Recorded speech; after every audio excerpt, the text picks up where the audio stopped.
तो प्लेन में मैंने इनको ये बताया था आज सुबह आते हुए, एक तो कि इंडिया ही मेगा ट्रेंड है, और मत ढूंढिए। हम बड़ी अच्छी जगह पैदा हुए हैं, बड़ी अच्छी जगह कमा रहे हैं, बहुत जगह अच्छी जगह इन्वेस्ट कर रहे हैं, इंडिया ही मेगा ट्रेंड है। दूसरा कस्टमर सेंट्रिसिटी, यही बात हो रही थी ना जी, कि ये धन बहुत कस्टमर सेंट्रिक है, ये हर जगह कस्टमर को बीच में डाल रहा है। हमने देखी है इनकी ऐप और देखा भी है इन्वेस्ट करके, तो ये बहुत बड़ी बात है। Well done, well done.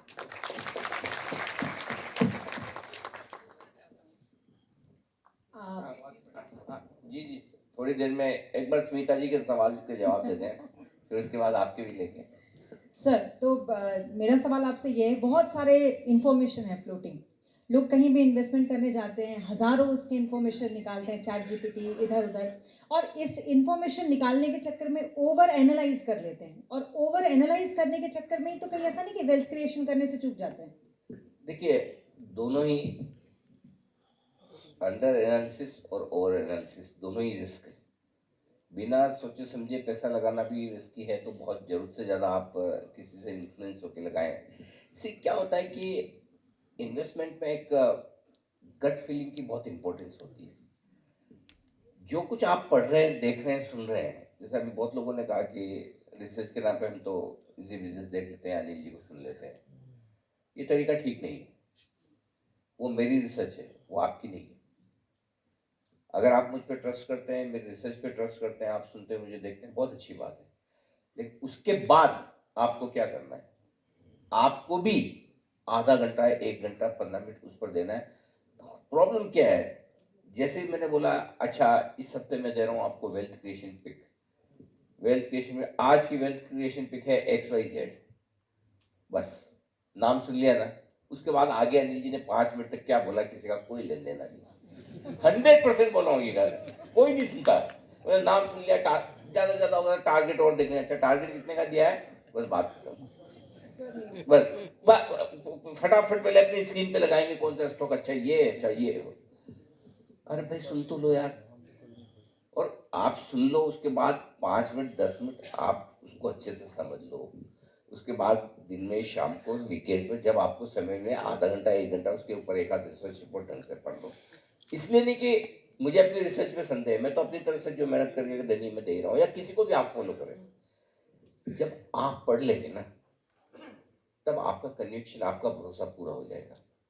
कुछ पॉइंट्स ऐसे होंगे जो आपको समझ में आएंगे कि यार अनिल जी बोल रहे ठीक है, मुझे भी ये लगता है। कुछ लगेगा नहीं यार ये बराबर नहीं बोल रहे, अनिल जी और कॉन्फिडेंट है, ये ऐसा नहीं भी हो सकता है। अगर आपका और मेरा कॉन्फिडेंस मिला, और तब अगर स्टॉक कभी गलती से 10%, 15%, 20% नीचे आ गया, तो आपका मन बेचने का नहीं होगा, आपका मन ये होगा कि यार स्टॉक तो ठीक ही है, बिजनेस तो ठीक ही है, और लेना चाहिए। इसलिए खुद की रिसर्च बहुत जरूरी है, पहली चीज।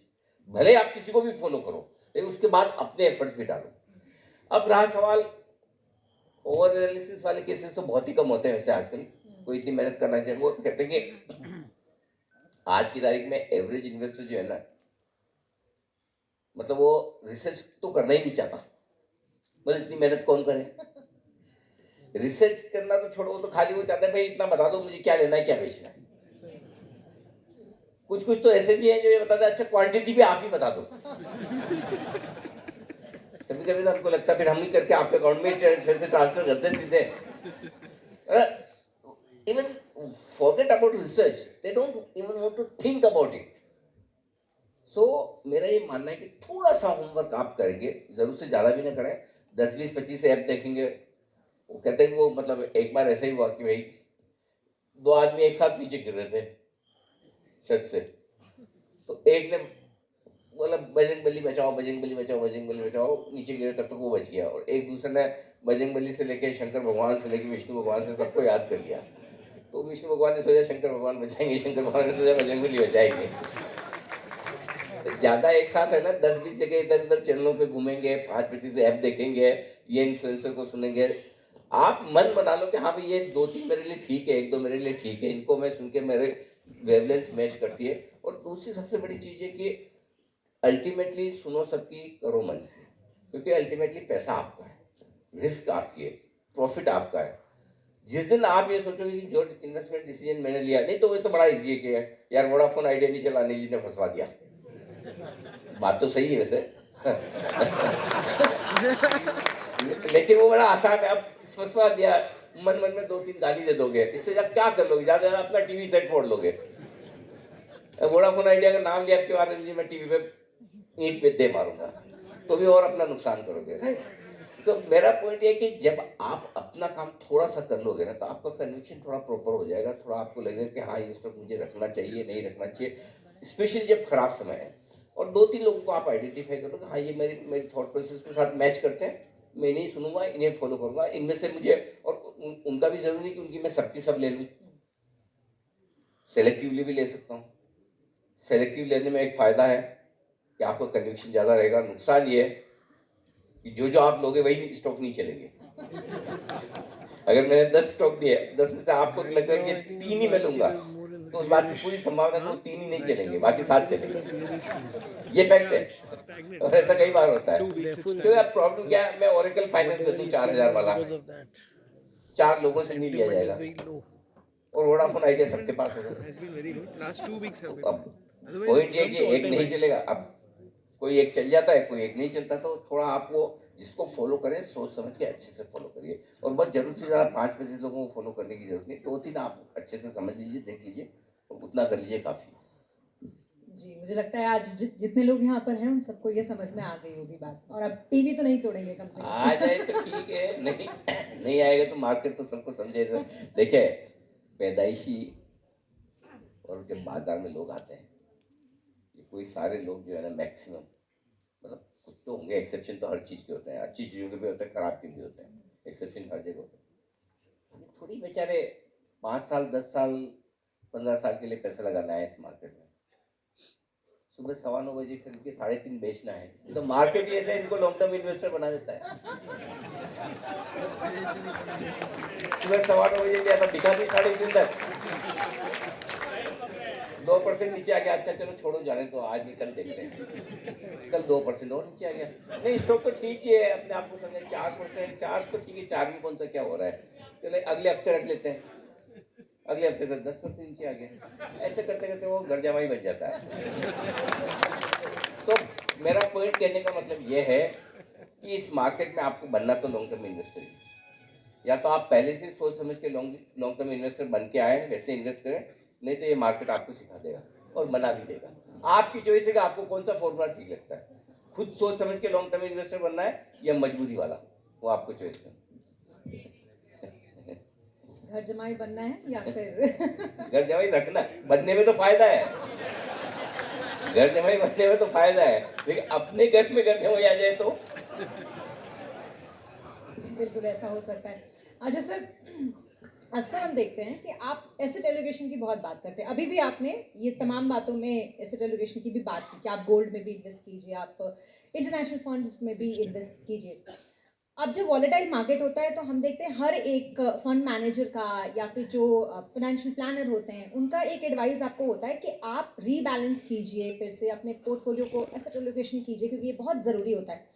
यहाँ पर थोड़ा सा क्लैरिफिकेशन मैं आपके लिए इसलिए जानना चाहूँगी कि क्या ये हर किसी के लिए ज़रूरी होता है कि हर किसी को ये लगने लगे कि अगर मार्केट वॉलेटाइल हो गया तो चलो जल्दी जल्दी अपना एसेट एलोकेशन करके इधर उधर कर लेते हैं, या फिर सर्टेन कुछ ऐसे लोग होते हैं, उनके कुछ टारगेट होते हैं, उसके लिए वो बहुत ज़रूरी होता है कि उस समय वो सेक्टर गिर रहा है और आपने वहाँ इन्वेस्ट किया तो उससे निकल जाइए और जो अच्छा उस समय कर रहे हो उसमें चले जाइए। ये थोड़ा क्लैरिफिकेशन बहुत ज़रूरी है मुझे लगता है। बहुत अहम सवाल है और ज़्यादातर लोग झूठ बोलते हैं। आपको बताएंगे जी मैंने ट्विटर खरीदा था इतने पे, या अमेज़ॉन मैंने 2000.com के क्रैश में अमेज़ॉन खरीद लिया। मेरा एक सवाल होता है उठ के, इसलिए मुझे कॉन्फ्रेंसेस में अब बुलाना बंद कर दिया है ऑडियंस की तरह, स्पीकर के लिए फिर भी अनिल जी जैसे कुछ लोग बुला लेते हैं। तो मैंने यही पूछा, अब अगला अमेज़ॉन बता दीजिए, आपने बनाया तो 100 गुना, उसमें फिर गुस्सा खा जाते हैं सारे। तो 3 चीजें आप रखिए, और कहानी किसी ने मारा मेरे ऊपर कुछ नहीं, कई बारी हो चुका है मेरे साथ। तो अनिल जी ने एक बारी हेलमेट डाल के भी बिठवाया था। तो एक कर भी करके मैं तो बग्गा साहब को साथ में लाता ही इसीलिए हूँ, मौका लगे बग्गा साहब के पीछे छुप जाओ। बाउंसर की जरूरत ही नहीं है, मैं साथ हूँ तो बस आधी जगह तो मैं ही ले लेता हूँ। स्टेज की। तो एक मुझे फर्क नहीं पड़ता जी, पंजाबी आता।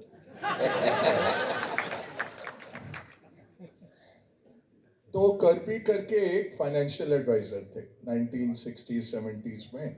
तो एक महिला थी, उनको वो एडवाइस करते थे ये खरीदना है वो बेचना है करके, ठीक है। तो महिला के जो हस्बैंड थे वो बहुत एक विख्यात लॉयर थे। तो हस्बैंड पास अवे किए, फिर उन्होंने उनका सेफ खोला, बहुत सारे शेयर थे। तो कर्बी के पास आई कि सर ये आप देख लेंगे। उन्होंने बोला ठीक है छोड़ दो। वीकेंड को वो देखने गए, देखा कि जो महिला को वो खरीदने को बोलते थे वो लॉयर साहब $5,000 का खरीद लेते थे, बट बेचते कभी नहीं थे। वो प्यार था स्टॉक से, भाई मैंने खरीदा, मेरा बच्चा है, रख लेते थे। तो ऐसे उन्होंने देखा उनका पोर्टफोलियो, कुछ तो 5,000 का जीरो हो गया था, कुछ 5,000 का, 1,000, 2,000, अबाउट 10 शेयर हो गए थे 5,000 के, $1,00,000 के, $100,000 के। और एक शेयर 5,000 का $8,00,000 हो गया था। वो महिला के पूरे पोर्टफोलियो से ज्यादा। वो था जो हेलॉइड करके एक कंपनी होती थी जो जीरोक्स बनी फिर जाके। तो इसका निष्कर्ष क्या है कि हमें टाइम देना है। अब ये है कि 100 साल की रिसर्च आ गई है हमारे पास, क्योंकि 1920 से यूएस मार्केट की रिसर्च है, और हमारे मार्केट की तो आप बोलिए 15-20 साल की अच्छी रिसर्च है हमारे पास। अक्रॉस कंट्रीज ये यूनिवर्सिटी ऑफ एरिजोना निकालती है स्टडी, 4% स्टॉक आपको पूरे मार्केट का रिटर्न देते हैं। नेक्स्ट क्वेश्चन होगा, बग्गा साहब ये 4% कौन से स्टॉक है? किसी को नहीं पता, क्योंकि हर 10 साल में बदल जाते हैं। बहुत कम रहते हैं जो ऐसे कंसिस्टेंटली रहते हैं।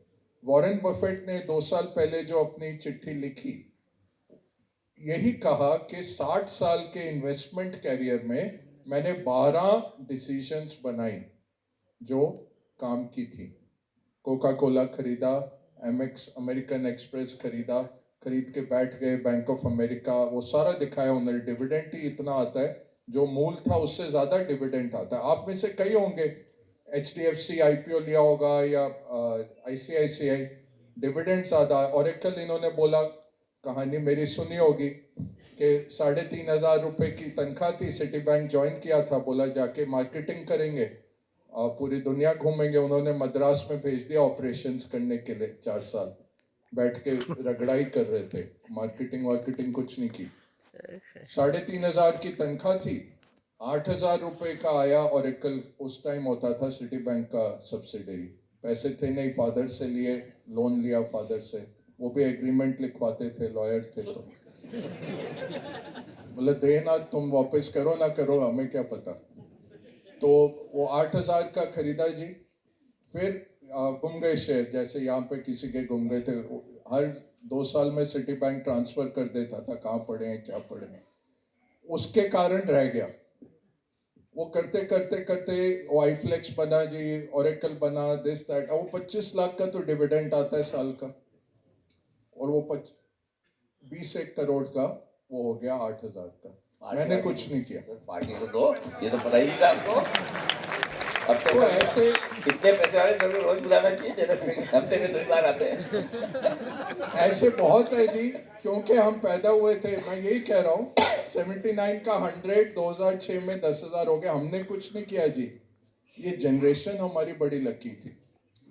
हमने तनख्वाह 1,000 टाइम बढ़ते देखी है हमने, और हम कोई ऐसे सुपर परफॉर्मर वगैरह नहीं थे, निकाल देती थी कंपनी। 2-4 साल में बॉस को इतनी गालियां दे देते तो बोल जाओ यार तुम लोग। हाँ नहीं, वो सैलरीड लोग हैं सर, हमारे कुछ नहीं होता है। सैलरी वाले बेचारे वो टैक्स हो के पूछिए इनसे, देखिए हर बजट में हम यही मायूसी देख रहे होते हैं। तो क्या निष्कर्ष क्या है? लॉन्ग टर्म इन्वेस्टमेंट, उसको बाय एंड होल्ड करना। सब बोलते हैं बाय एंड होल्ड नहीं है, ये मार्केट ये है, फ्लेक्सिबल, एजिलिटी, दिस दैट, वो तो ब्रोकर का जेब भरता है। और ये धन जैसे अधनी ब्रोकर हैं जो आपको वो भी नहीं चार्ज करते, वो बेचारे आपको मुफ्त में दे रहे हैं। तो वो STT भरता है। मैडम मैडम जी खुश हो जाती हैं। एसटीटी देखिए कहाँ पहुंच गया अनिल जी, 3,000 करोड़ का एसटीटी होता था, अब कितना 60-70 हजार करोड़ एसटीटी बन रहा है सरकार का।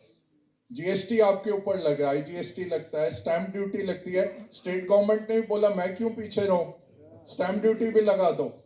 सेबी का भी लगता है, एक्सचेंज का भी लगता है। वो कुछ गड़बड़ हुई तो एक्सचेंज आपके साथ नहीं है, बट वो लेता है पूरा चार्ज। और इतना देखिए 60-70 प्राइस अर्निंग पे आप एक्सचेंज को वैल्यू करते हैं, वो बड़े बन रहे हैं सारे अच्छे, आपका ही पैसा है ना। तो buy and hold, long term, quality देखो। क्वालिटी अब क्या पता कौन क्वालिटी है नहीं है, एक्सेप्शनल मैनेजमेंट नॉर्मली चलता है। अगर बैलेंस शीट पढ़ सकते हैं तो पढ़िए, नहीं तो म्यूचुअल फंड में आइए। आप सब डिटर्मिन्ड तो बहुत है। सैटरडे शाम को एक तो हमारा सुपरस्टार आया है, तो सुपरमैन को मिलने तो आए हैं, बट कितने लोग हैं दिल्ली में जो आए हैं, 1000-1500 आप जो आए हैं वो डिटर्मिन्ड लोग हैं ना, डिटर्मिन्ड इन्वेस्टर हैं। अपने को नकारना नहीं है कि हम डम मनी है, या हम बहुत स्मार्ट मनी है जी। हम करते रहते हैं इन्वेस्ट, कुछ भी हो जाए, 2 प्रधानमंत्री असैसिनेट हुए, सब हुआ, हम इन्वेस्ट करते रहते हैं। ये 100 का सेंसेक्स हमने 85,000 पे पहुंचाया है, 8 लाख पे भी पहुंचाएंगे, कोई प्रॉब्लम नहीं है, आएगा।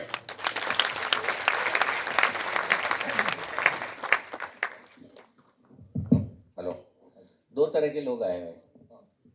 एक तो जिनके शेयरों के भाव अभी भी आए नहीं है, पिछले 26,000 वाले अटके पड़े हैं, वो जानने के लिए आए। हाँ हाँ, वो जानने के लिए आएंगे कब हमारे भाव आएंगे। दूसरे वो जिनका अभी तक पैसा बना लेकिन पेट भरा नहीं है, बोले और बनाने हैं। ये दो ही तरह के लोग हैं हम आज यहाँ। देखिए पेट कभी नहीं भरता है, क्योंकि वो आगे होता है। और मैं नाम नहीं लेना चाहता, नंबर 2 नंबर 1 भी आगे देखते हैं, नहीं वो अमेरिका में बैठा हुआ है, फिर अमेरिका वाला देखता है मार्स में जाना है मुझे, तो वो तो कभी नहीं होता, वो तृष्णा तो जाती रहती है। ठीक है, वो छोड़ देंगे, बट अपना गोल देखना है, अपना घर देखना है, अब वो कहाँ हम पहुंच रहे हैं, और ज्यादा लालच नहीं करना। अगर ये लॉन्ग टर्म सोच के बैठिए, वो जो कर्बी का जो था वकील साहब जिन्होंने रखे हुए थे, बन गया ना, वो बन ही जाएगा, बट उसको टाइम देना है, कंपाउंडिंग को टाइम देना है। ये जो 4 ट्रिलियन से 20 ट्रिलियन आ रहा है, इसमें अगर मार्केट से बाहर हुए, यार ये ऑल टाइम हाई हो गया, सब टीवी पे बोल रहे हैं वैल्यूएशन बड़े हाई हैं, अभी निकल। और ये मैं बोल रहा हूँ किसने पैसे 2020 अप्रैल में इनकी रिसर्च थी, टीवी पे बोला हुआ है, सेगमेंट है कि इस लेवल पे जब आ जाता है मार्केट, ये बॉटम आउट कर जाता है। कोई एचएनआई नहीं आया, कोई इंस्टीट्यूशन नहीं आया, किसने पैसे बनाए? भारतीय रिटेल निवेशक जो एसआईपी करता रहा सबसे ज्यादा। वो सितंबर तक एचएनआई उठे ही नहीं थे, किसी में हिम्मत ही नहीं थी, इतना तेज जब मार्केट गिरता है ना, कोई नहीं उठा। अभी 21,000 पे किसी ने खरीदा? 9 अप्रैल पे जब ट्रंप ने रिवर्सल मारा, बड़ा अच्छा टाइम था खरीदने का। 24% अमेरिकन मार्केट तब से बढ़ गया। इस हफ्ते गिराएगा फिर से, अभी आ रही है उसकी चिट्ठियां, बट वो चांस था, बट हिम्मत नहीं थी। जो आशीष बोले, ग्रीड, फियर, अदर्स, बहुत मुश्किल है। और वो हमें क्यों करना? हमें अपना दिमाग का बैलेंस नहीं खोना है।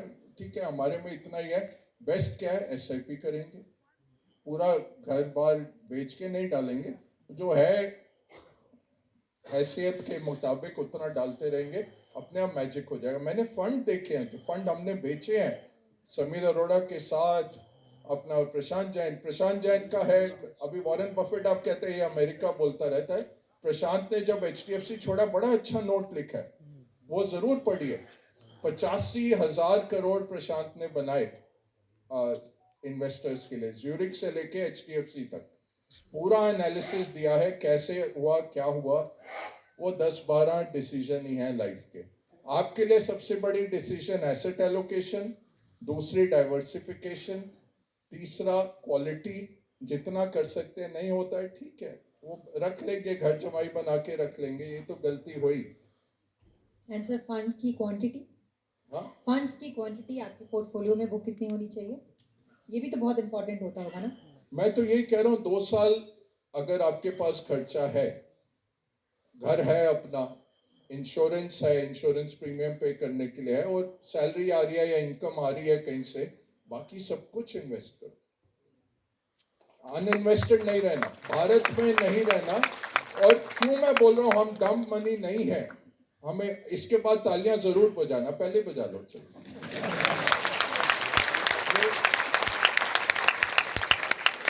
कई बार मैं खुद ही अपने जोक पे हंस लेता हूँ ऐसे नहीं हंसता हूँ, तो रिहर्स नहीं है, सच्ची बोल रहा हूँ। पिछले 1 साल में अनिल जी क्या हुआ है डिस्कस कर चुके हैं हम। सबसे बड़ा सेगमेंट कौन बड़ा है भारतीय मार्केट में? प्रमोटर 37% से 31 आ गया, एफआई 23 से 20 से नीचे आ गया। सबसे बड़ा कौन है? रिटेल।